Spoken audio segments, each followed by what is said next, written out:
Buenas noches, hermanos. Buenas noches. La bendición de Dios sea con cada uno de ustedes. Qué linda voz tiene la hermana que cantó y su acompañante guitarrista. Qué talento, ¿no? Y ya yo no quiero predicar después de esta canción, porque hay un mensaje muy especial. Ella decía: prefiero a mi Cristo antes que cualquier cosa en este mundo. Antes que ser un presidente, antes que ser rey, prefiero a Dios primero que a eso. Y hay un mensaje para usted. En esta noche vamos a hacer un estudio. Vamos a estar mirando un juicio que hubo en la Biblia que se le siguió a Jesucristo. Yo no sé si usted...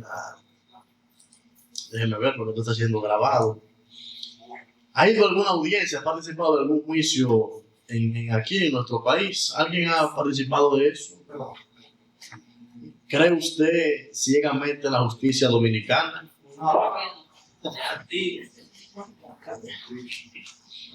Usted sabe que a veces el juez puede ¿no? Inclinarse a uno de los lados. A veces el defensor que está pagando, el cliente, se confabula con el contrario. Y la justicia de hoy no es muy confiable. Es bueno mencionar que dentro del cuerpo judicial hay personas muy serias.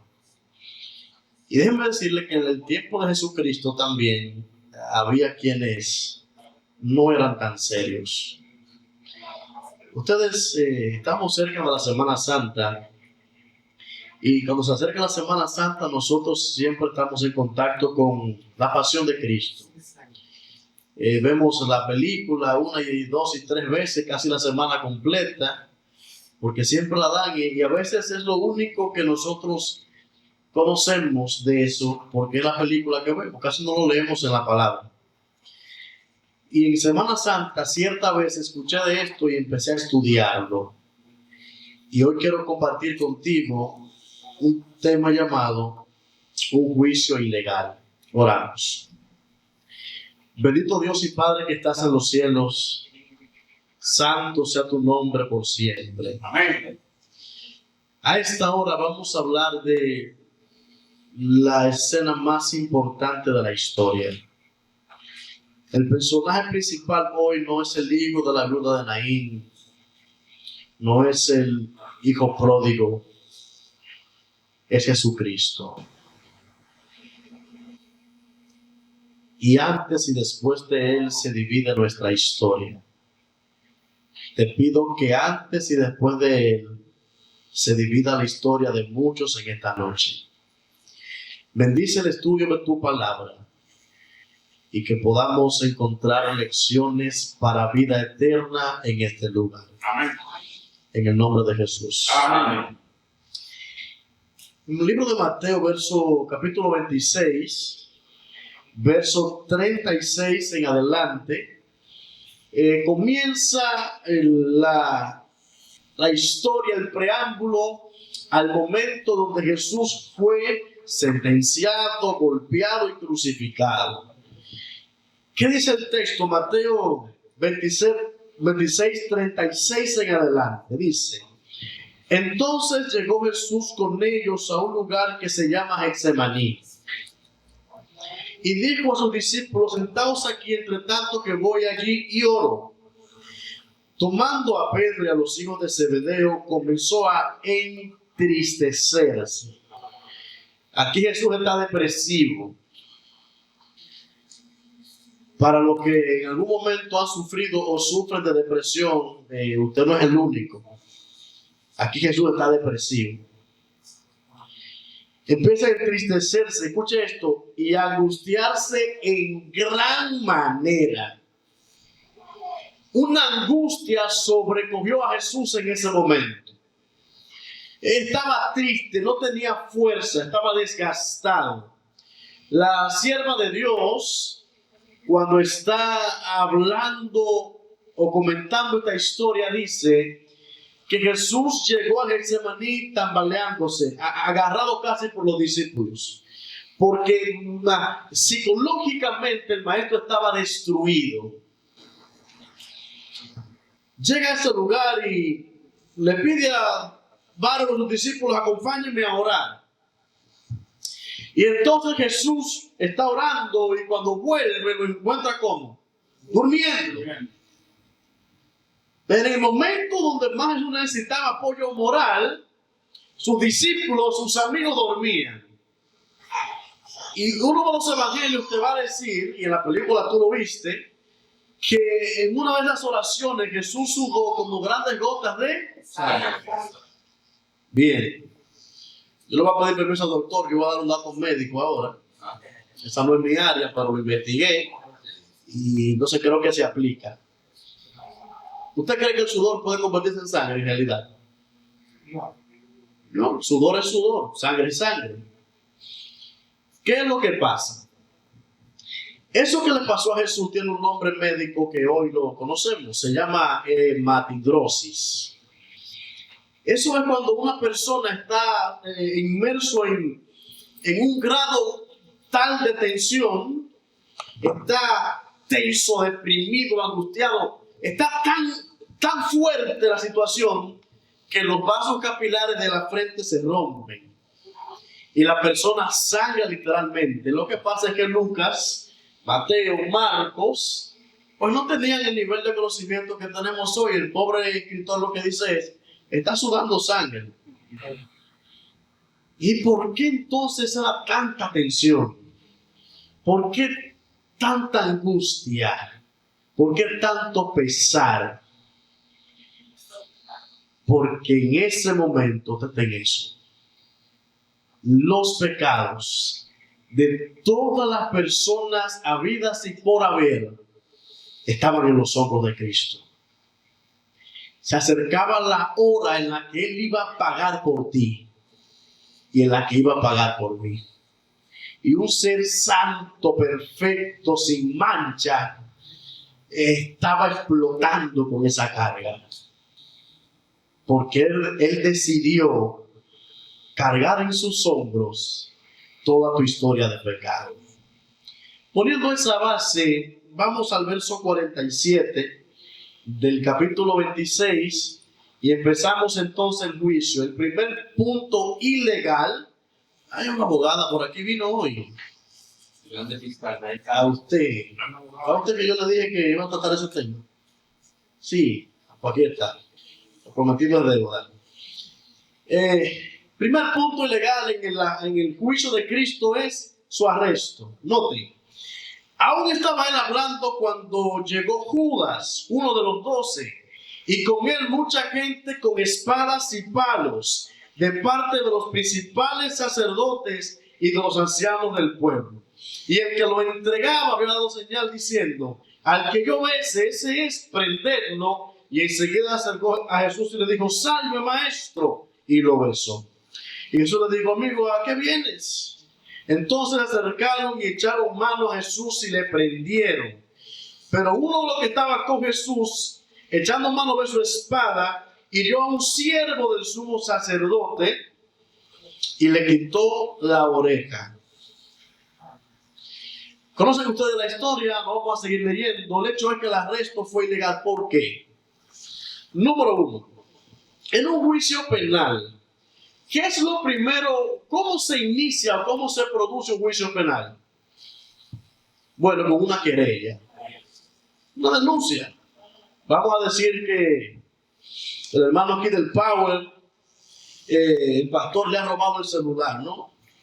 Y entonces él se da cuenta y va a la policía, a la fiscalía, donde sea. El pastor me atracó y me ha robado un iPhone 17, 16, no sé por dónde está ese asunto. Y entonces eso es una querella. Y entonces, ¿qué se va a emitir después? Una orden de arresto. ¿Verdad?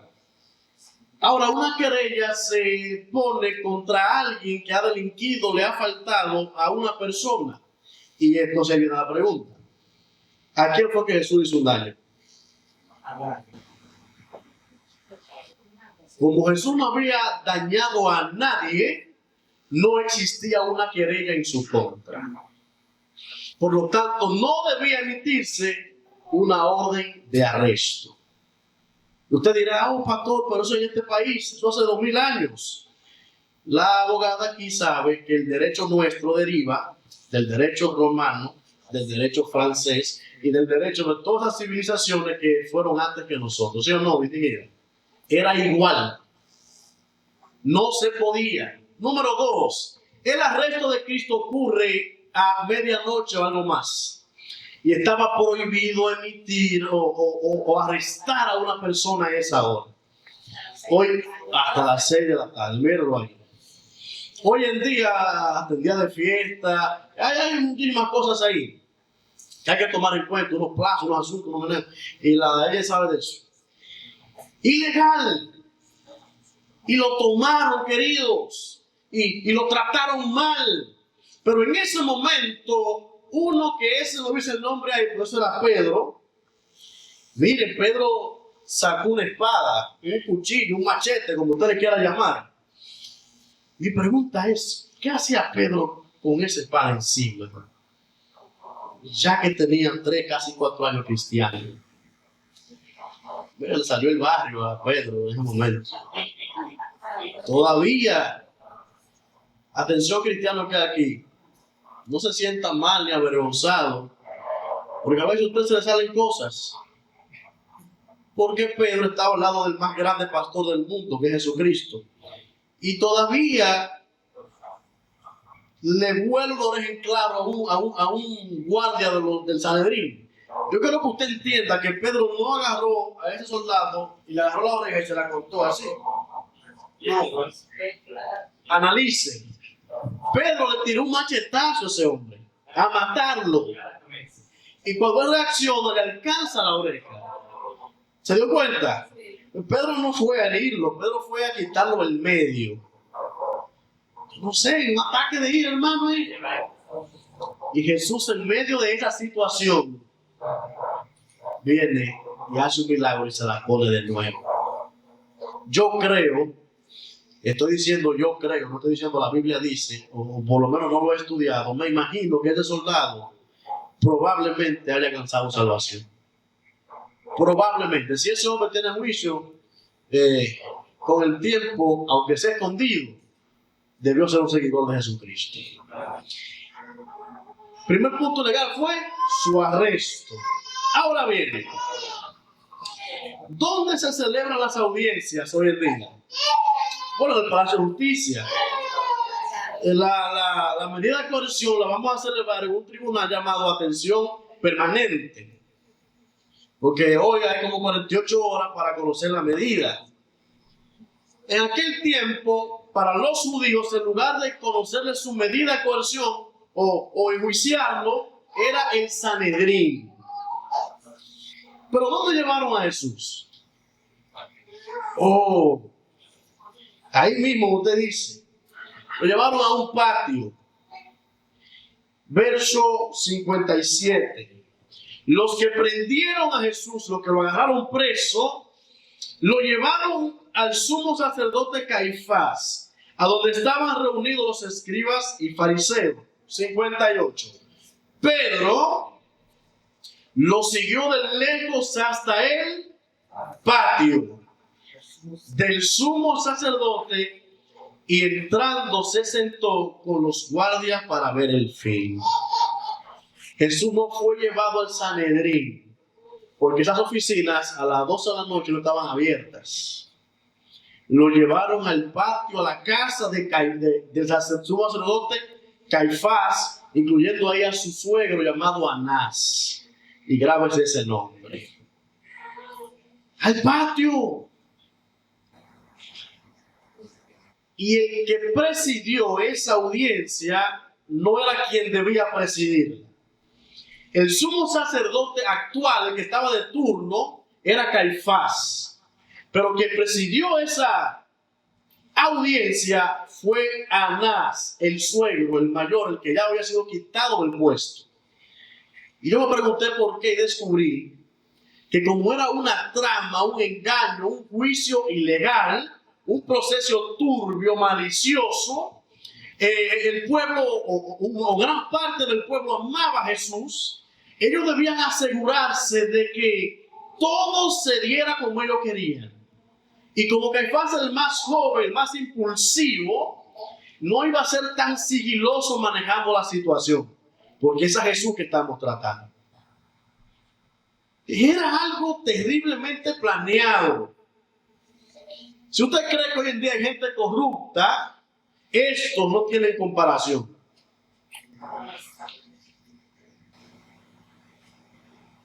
Queridos,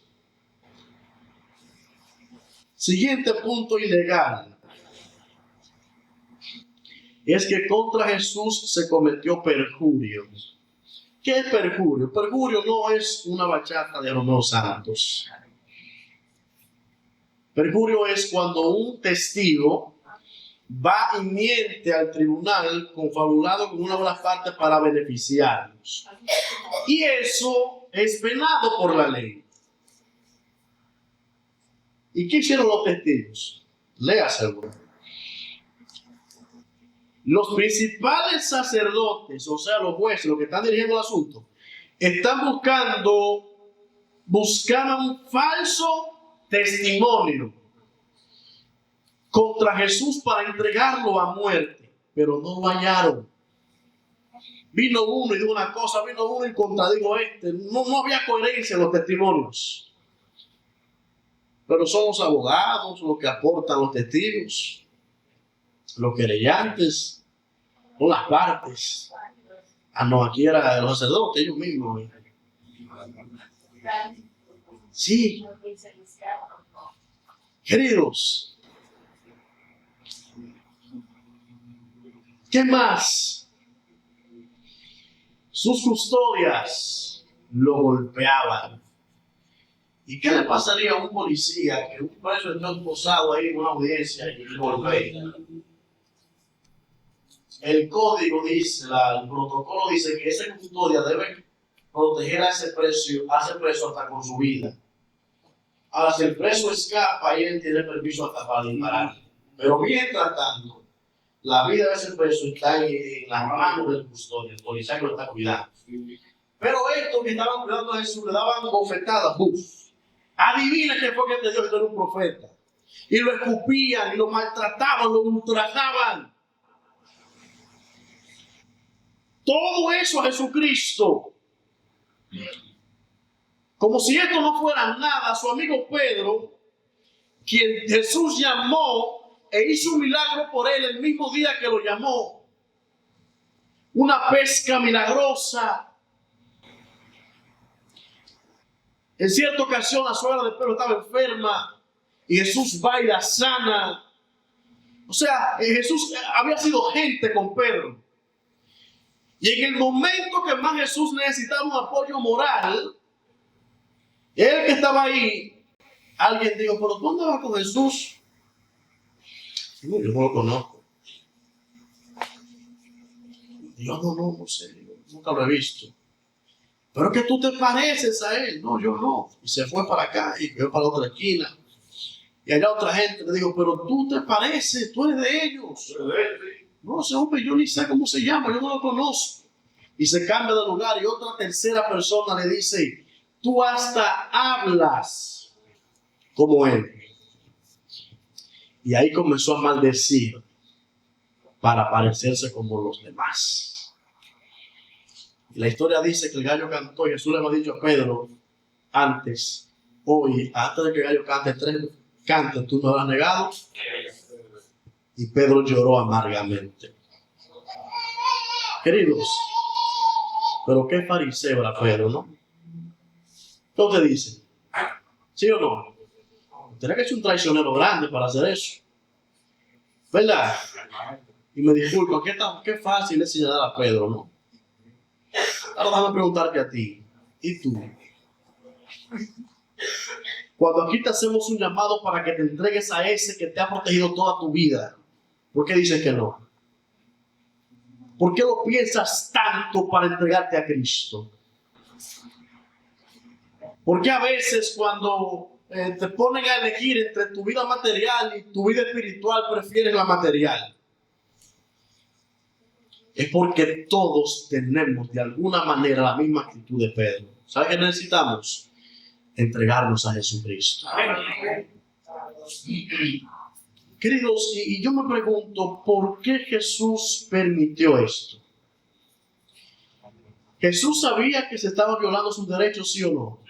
Dos razones por las que lo sabía. Número uno, Jesús es Dios. Y Él todo lo sabe. Y número dos, cuando Jesús tenía 12 años de edad, de alguna manera se le perdió a María y a José. ¿Dónde lo encontraron? En el templo. ¿Qué hacía? Estudiando. Bueno, o enseñando. Estudiando. Él conocía la ley. Él entendía perfectamente lo que estaba pasando. Más que eso, él sabía lo que cada quien frente a él estaba pensando. O sea, el juicio, la trama estaba desnuda delante de Jesús. Ahí no había nada que él no supiera. ¿Y por qué permitió? ¿Por qué que no se defiende como para librarse? Aunque se defendió, ¿no? ¿Tú sabes por qué? Porque si Jesús se libraba de esa muerte, tú estarías perdido para siempre. Y antes que él pensara en él, pensó en ti. Antes que pensar en su bienestar, pensó en tu salvación. Jesús soportó todo eso. Soportó ser escupido por la misma criatura que él había creado. Por los mismos que él vino a salvar. Precisamente porque usted y yo estamos en su cabeza en ese momento. Queridos, Caifás, como los testimonios y nada funcionaba, Caifás hizo lo siguiente y fue que lo culpó de blasfemia, de un pecado que Jesús no había cometido. Y quiero que ustedes presten atención. En el verso 62, dice la Biblia, se levantó el sumo sacerdote y le preguntó, ¿no respondes nada? Porque Jesús no respondía absolutamente nada de las acusaciones que testifican contra ti. Pero Jesús callaba. 63. Entonces el sumo sacerdote le dijo, te conjuro por Dios. ¿Ves? Ya ahí la cosa va en serio. Que nos digas si eres tú el Cristo, el Hijo de Dios. Esto era un gancho, ¿no? Era para que Jesús se proclamara Dios y entonces ahí decía, usted blasfemó. Jesús dijo, tú lo has dicho. Y además os digo que desde ahora verás al Hijo del Hombre sentado a la diestra del poder de Dios y viniendo en las nubes de los cielos. Cuando Jesús dice eso, el hombre hace un drama. Caifás rasgó sus vestidos, los rompió y dijo, blasfemo. Ustedes lo escucharon, ¿qué necesidad tenemos de testigos? ¿O correcto? ¿Y si no funcionan los testigos? Ustedes lo escucharon, él mismo ha blasfemado, digo que es Dios. Y rasga los vestidos. Ahora mi pregunta es, ¿quién era el que había blasfemado de los dos? ¿Jesús o Caifás? ¿Por qué? La ley levítica, la ley judía decía que esos vestidos que Caifás tenía como era el sumo sacerdote eran sagrados y santos. Representaban al mismo Cristo. Entonces, el que lo rompiera era declarado blasfemo. En la euforia, en las ganas de vender más indignación de la cuenta, hizo que a Caifás se le olvidara el meneo. Y rompe los vestidos. Él se convirtió en reo de muerte. pero estaba culpando a Jesús por lo que él había cometido. Le digo algo, Caifás tenía razón, porque Jesús no vino a morir por los pecados de Jesús, vino a morir por los pecados de Caifás. Jesús no vino a morir por sus mentiras, vino a morir por tus mentiras. Jesús no vino a morir por su adulterio, vino a morir por tu adulterio. Jesús no vino a morir por el robo de él, por el robo de la gente. Jesús no vino a morir por homicidios que él había cometido, vino a morir por los homicidios que cometen los homicidas. Jesús no vino a morir por él, vino a morir por Caifás, vino a morir por la raza humana. Por lo tanto, hermano que estás aquí, amigo que nos visitas, tú no tienes que cargar con tu pecado. Tú no tienes que vivir reprimiéndote, culpándote. Tú no tienes que vivir en tu pasado, porque ya Jesús pagó por eso. Jesús ya pagó por todas las mentiras que has dicho.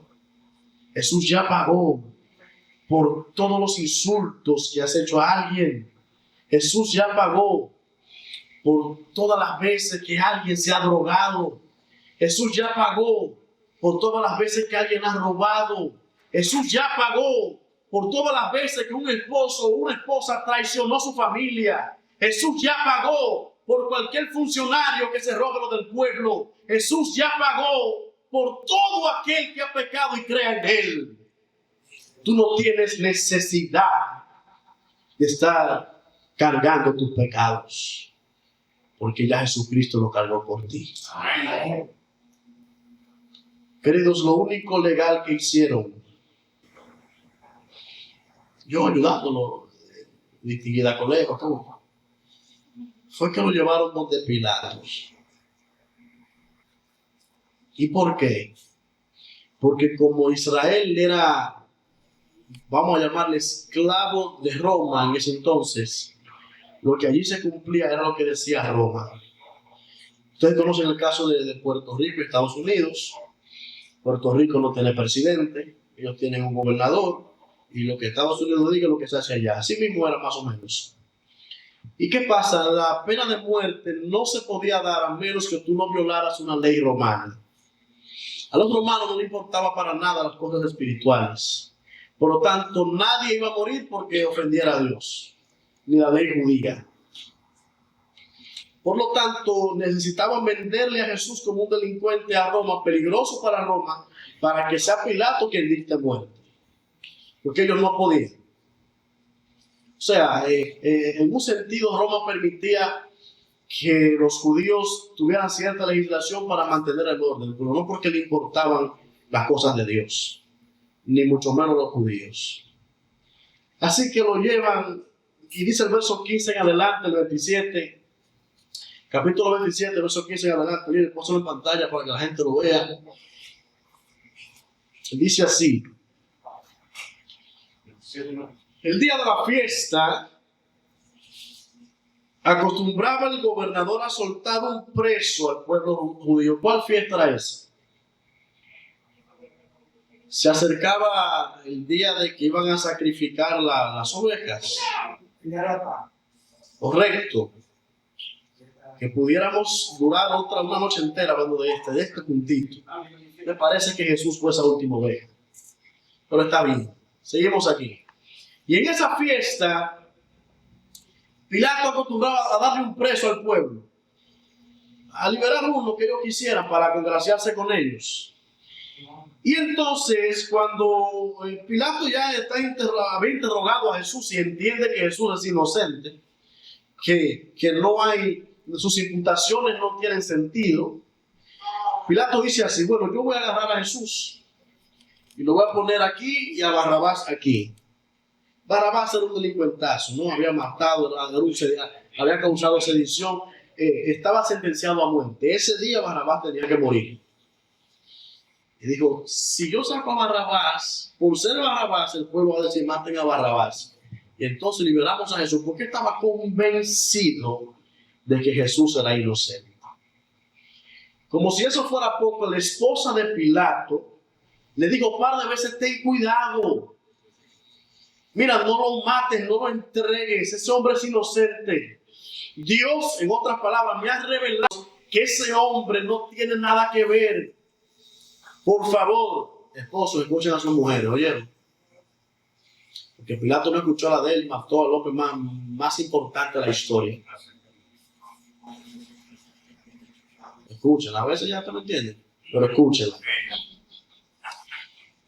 Entonces, esas mujeres están poniendo a los maridos están poniendo en eso. Escúchenlas, en serio. Y en el verso 21, antes de eso, ¿qué pasó con Pilatos? Si estaba convencido, ¿por qué no lo soltó y punto? ¿Tú sabes por qué? Por su posición. Él pensó primero en su posición de gobernador antes que su salvación. Él le dijo a Jesús: mira, tú no sabes que tú eres de mis manos. Y Jesús le dijo: mi reino no es de este mundo. Y ese hombre tembló por dentro. Pero aún así convencido, wow, el mismo Jesús le predicó a Pilato. ¿Tú escuchó eso? Tuvo que bajar Dios del cielo a hablar con él, y ni así. Querido, hay mucha gente que por su posición se va a perder, que prefieren el estatus antes que a Dios. Cuidado con eso, queridos. Y dijo el verso 21, ¿a cuál de los dos queréis que os suelte? Y ellos dijeron: a Barrabás.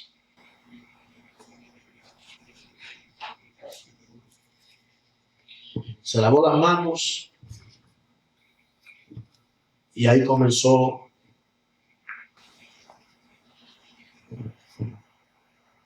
la desgracia más grande que se pudo haber cometido en la historia. Agarraron a Jesús, Barrabás lo miró como burlándose, ¿no? Como me burlé del sistema otra vez.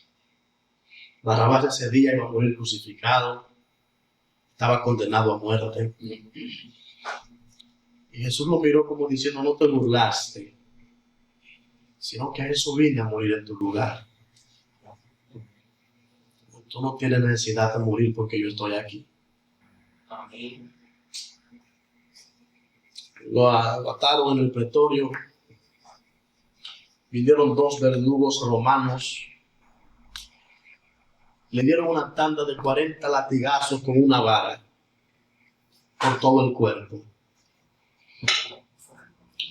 Luego de esos 40,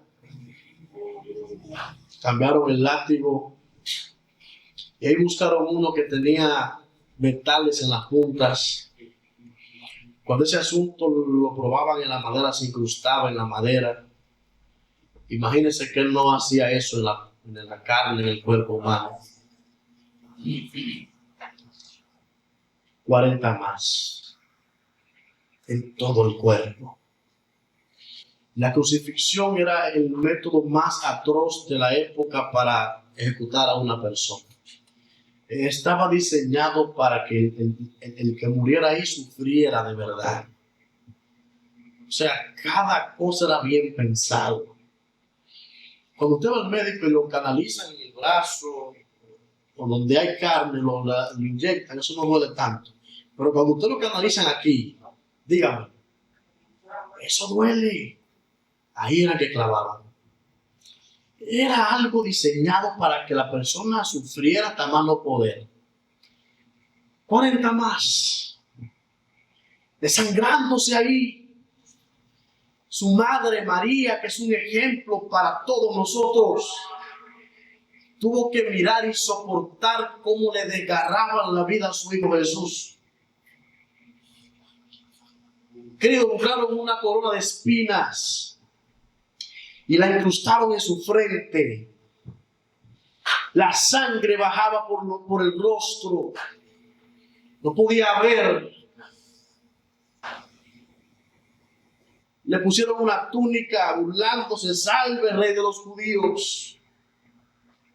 Y llegó la hora de ir al Calvario, de llegar al monte a ser crucificado. Y entonces buscaron una cruz para él. Cuando un preso iba a ser crucificado, le hacían una cruz para su medida. Una cruz que pudiera cargar, digo. Pero Jesús fue tomado preso en la noche. Ya a las 3 de la tarde estaba muerto. Más o menos. O sea, no le hicieron cruz. ¿Y cuál cargó? ¿Quién era que iba a morir ese día? Eso. La cruz de Barrabás. Y esto significa mucho, queridos. Para Jesús no podía haber cruz porque Jesús no tenía problemas con el pecado. La Biblia dice, la paga del pecado es la muerte. Jesús no merecía eso. Usted y yo sí. Barrabás era el ser humano que debía morir ese día. Y iba a morir. Pero llegó alguien santo, sin mancha, sin pecado, que vivió una vida perfecta, que merecía la vida. Llegó a ese tribunal donde se iba a ejecutar a Barrabás. Y a Barrabás se le quitaron las cadenas y lo libertaron. Y Jesucristo tomó su lugar. Porque tú y yo merecemos muerte. Pero en ese entonces, 2000 años antes de hoy, Jesús llegó a un tribunal donde el ser humano debía estar. Y tomó la cruz que el ser humano debía cargar.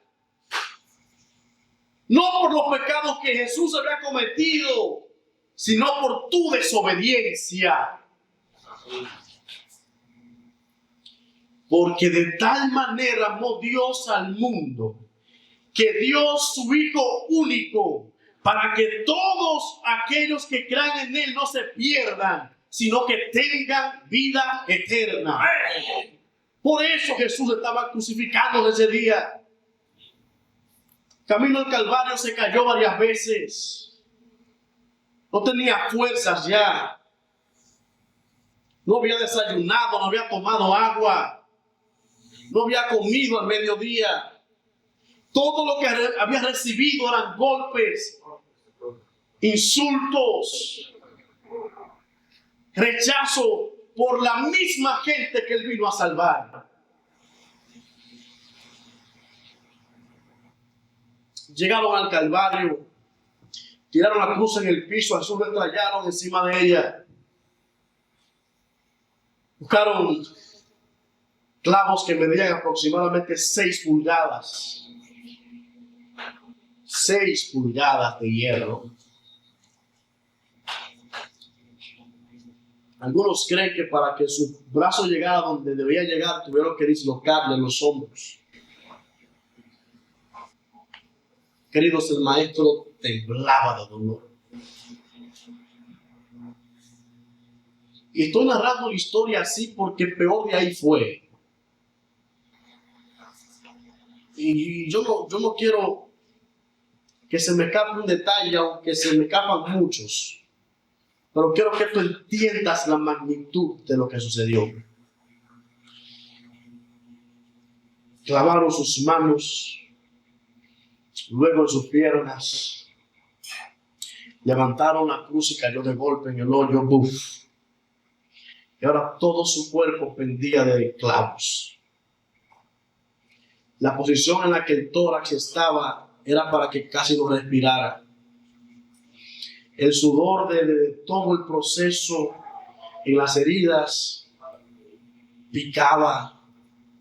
Él no podía rascarse. Estaba con hambre, deshidratado.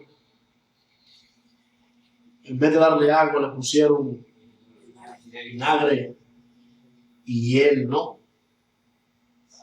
Los que estaban ahí le decían, si tú eres el Hijo de Dios, pues bájate. Sálvate. Ahí había 2 ladrones uno a la izquierda y otro a la derecha. Uno como que en el último instante de su vida quiso cambiar y empezó a burlarse, a tentar a Jesús. Le decía, bájate tú y sálvanos a nosotros también.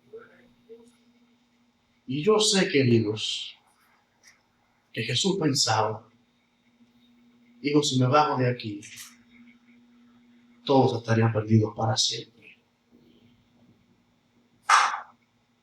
Sí, yo soy el Hijo de Dios, yo soy Dios. Pero si bajo de aquí, la gente que iba a estar hoy en esta campaña, aquí en Ágape, no tendrían salvación.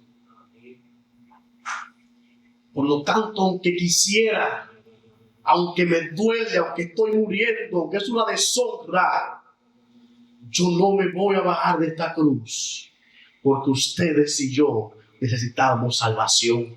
Amén. Vino un soldado y sembró una lanza en su costado. Y ahí salió sangre y agua. Eso también es profundo. Y dijo luego la palabra más linda que alguien pudo pronunciar. Querido, estamos hablando del que dijo, hágase la luz, y se hizo la luz. Del que dijo, produzca la tierra hierba y dé frutos según su especie. Estamos hablando del que formó al hombre y sopló su nariz aliento de vida. Estamos hablando del que formó, el que creó el sol, la luna, las estrellas. No sé si usted entiende lo que le estoy diciendo. Estamos hablando del Todopoderoso. O sea, Jesús decía cualquier cosa y todos morían ahí mismo. Yo no sé si usted entiende la tentación de Jesús, pero cualquiera de nosotros con ese poder hubiese reventado a Pilato con todo el mundo ahí mismo. Pero verse contigo, ¿tú sabes por qué? Porque yo pienso que si a Jesús le preguntaran por qué moriste, yo estoy seguro que Jesús no murió por los latigazos. Jesús no murió por la deshidratación, no murió por la pérdida de sangre, no murió por la corona de espina, no murió por la cruz ni los clavos. ¿Y por qué Jesús murió? Jesús murió por tus pecados. Jesús murió por ti. Amén. Licenciada, si pudiéramos buscar un responsable de la muerte de Cristo, todos nosotros deberíamos pasar por el tribunal. Te dirá que malo Pilato, que malo todos ellos. Para Pilato por lo menos había un puesto de alta categoría. No es una excusa, pero ¿y para ti qué hay que tú no te entregas? Y si Jesús hizo tanto por ti, mi pregunta es ¿qué tú vas a hacer por Dios?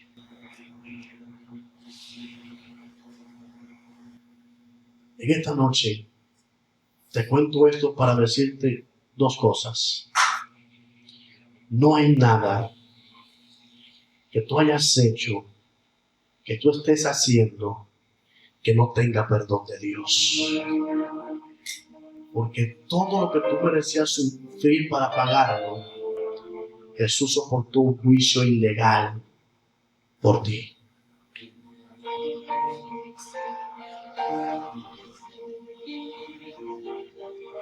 La segunda cosa que quiero decirte es,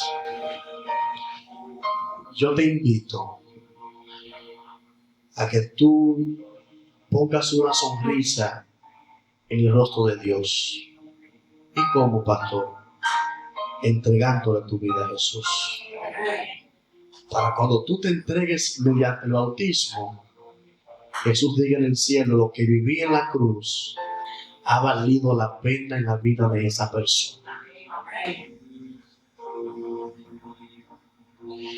Querido, por más sucio que te sientas por el pecado, ya Jesús te ha lavado con su sangre.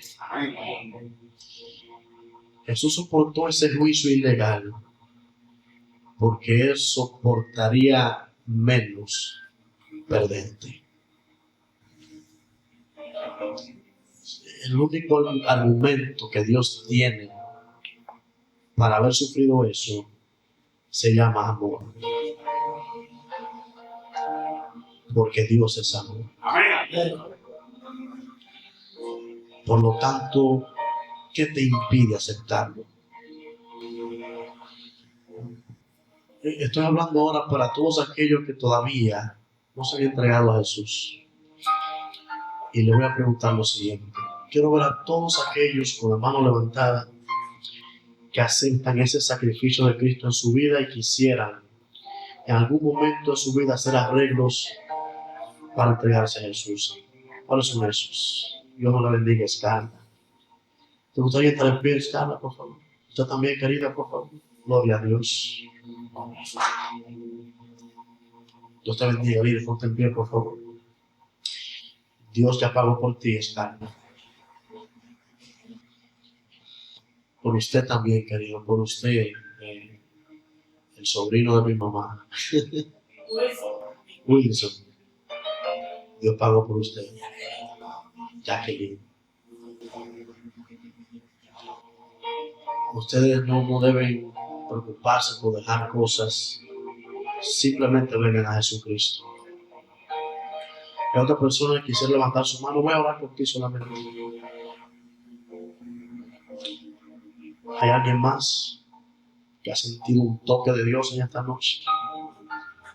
Que ha entendido el mensaje y sabe que Dios lo llama. Levante su mano y donde está, sin miedo. Dios está hablando a tu corazón. Y recuerda que todo ese proceso Jesús lo pasó porque tu nombre estaba en su cabeza. ¿Hay alguien más que levanta su mano esta noche para orar por usted? Entonces vamos a estar todos de pie y vamos a orar.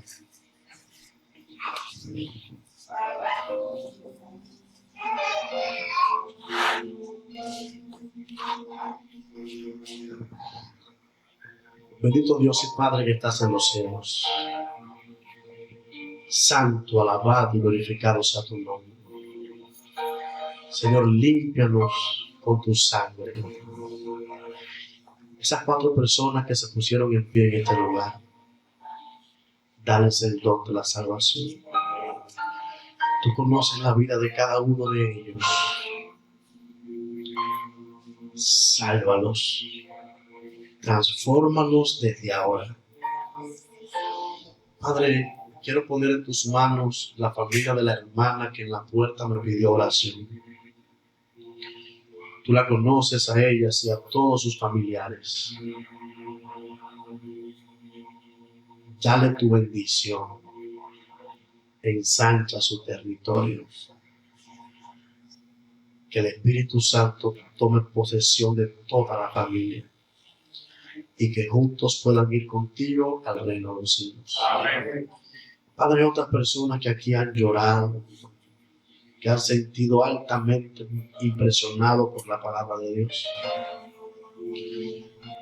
pero por alguna razón no se han puesto de pie. Permite que en su corazón ellos se decidan por ti y que se entreguen a Cristo antes de que se ataren. Perdónanos a todos. Danos esta noche un sueño reparador y despertar feliz. Y que mañana regresemos a este lugar y nos volvamos a encontrar con Jesús. En su nombre lo pedimos y en Él te damos gracias. Amén. Pues sentarse, hermanos. Dios me le bendiga mucho.